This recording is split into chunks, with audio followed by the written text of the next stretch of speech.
بسم اللہ الرحمن الرحیم۔ السلام علیکم ورحمۃ اللہ وبرکاتہ۔ کیا آپ نے کبھی آسمان کی طرف دیکھا ہے اور یہ سوچا ہے کہ صرف ایک بلو اسکائی نہیں بلکہ 7 الگ الگ آسمان ہیں؟ جی ہاں، قرآن ہمیں بتاتا ہے کہ اللہ نے 7 آسمان بنائے اور ہر ایک کا اپنا نظام، اپنی دنیا اور اپنی حکمت ہے۔ آج کے اس بیان میں ہم جانیں گے 7 آسمانوں کا قرآنی راز، ان کی تخلیق اور ان کا اثر ہماری زندگی پر۔ پہلا راز، کیا واقعی 7 آسمان ہیں؟ اللہ نے قرآن میں فرمایا، اس نے تمہارے اوپر 7 آسمان بنائے۔ سورہ ملک آیت نمبر 3۔ یہ صرف ایک شاعری یا میٹافورک بات نہیں، یہ حقیقت ہے۔ اللہ نے 7 مختلف لیولز کے آسمان بنائے جو ہر ایک دوسرے سے جدا ہیں۔ راز نمبر 2، ہر آسمان کا اپنا نظام ہے۔ حدیثوں سے پتہ چلتا ہے کہ ہر آسمان میں فرشتے، عبادت اور کچھ مختلف واقعات ہیں۔ جو رسول اللہ صلی اللہ علیہ وسلم نے معراج کی رات آسمان کا سفر کیا تو ہر آسمان پہ ایک نبی سے ملاقات ہوئی۔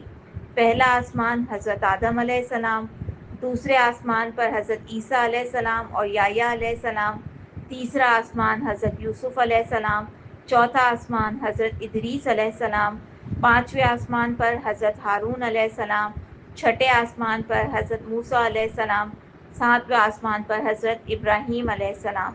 سوچئے، ہر آسمان پر ایک پیغمبر۔ یہ کوئی فینٹیسی نہیں، رسول اللہ صلی اللہ علیہ وسلم کا حقیقی سفر تھا۔ راز نمبر 3، پہلا آسمان حفاظت کی لیئر۔ قرآن میں آتا ہے، اور ہم نے پہلے آسمان کو ستاروں سے سجایا اور شیاطین سے حفاظت کی۔ سورہ الصافات 6 اور 7 آیات۔ یعنی جو آپ رات کو ستارے دیکھتے ہو وہ پہلے آسمان کا حصہ ہیں، اس کے بعد اور بھی آسمان ہیں جو آپ کی نظر سے باہر ہیں۔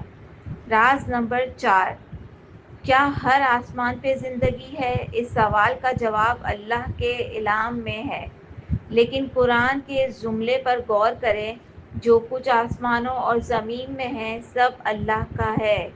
سورہ نساء 126۔ یعنی جو کچھ ہے، زندگی ہو یا نورانی مخلوق، سب اللہ کی کریشن ہے۔ ہو سکتا ہے ہر آسمان میں مخصوص مخلوق ہو جن کا ہم صرف اندازہ ہی لگا سکتے ہیں۔ راز نمبر 5، آسمانوں کی تخلیق میں کتنا وقت لگا؟ قرآن کہتا ہے، اللہ نے زمین اور آسمانوں کو 6 دن میں بنایا۔ سورہ الاعراف 54۔ مگر یاد رہے، یہ 6 دن ہمارے جیسے دن نہیں، یہ ڈیوائن وقت تھا جس کا اسکیل صرف اللہ ہی جانتا ہے۔ راز نمبر 6، 7واں آسمان، اللہ کا عرش۔ سب سے اونچا آسمان جہاں عرش اعظم ہے، وہیں سے اللہ کا حکم پورے کائنات میں چلتا ہے۔ یہ وہی مقام ہے جہاں رسول اللہ صلی اللہ علیہ وسلم نے سدرۃ المنتہا تک سفر کیا، اور وہاں سے آگے صرف اللہ کا نور تھا۔ راز نمبر 7، کیا انسان کبھی ان آسمانوں تک پہنچ سکتا ہے؟ اللہ نے چیلنج دیا، اگر تم آسمان اور زمین کے کناروں سے نکل سکتے ہو تو نکل جاؤ، لیکن اللہ کے حکم کے بغیر نہیں نکل سکتے۔ سورہ الرحمن آیت نمبر 33۔ یعنی اسپیس ٹریول ہو یا ٹیکنالوجی، وہ صرف اللہ کے حکم اور لمٹ کے اندر ہی ہو سکتی ہے۔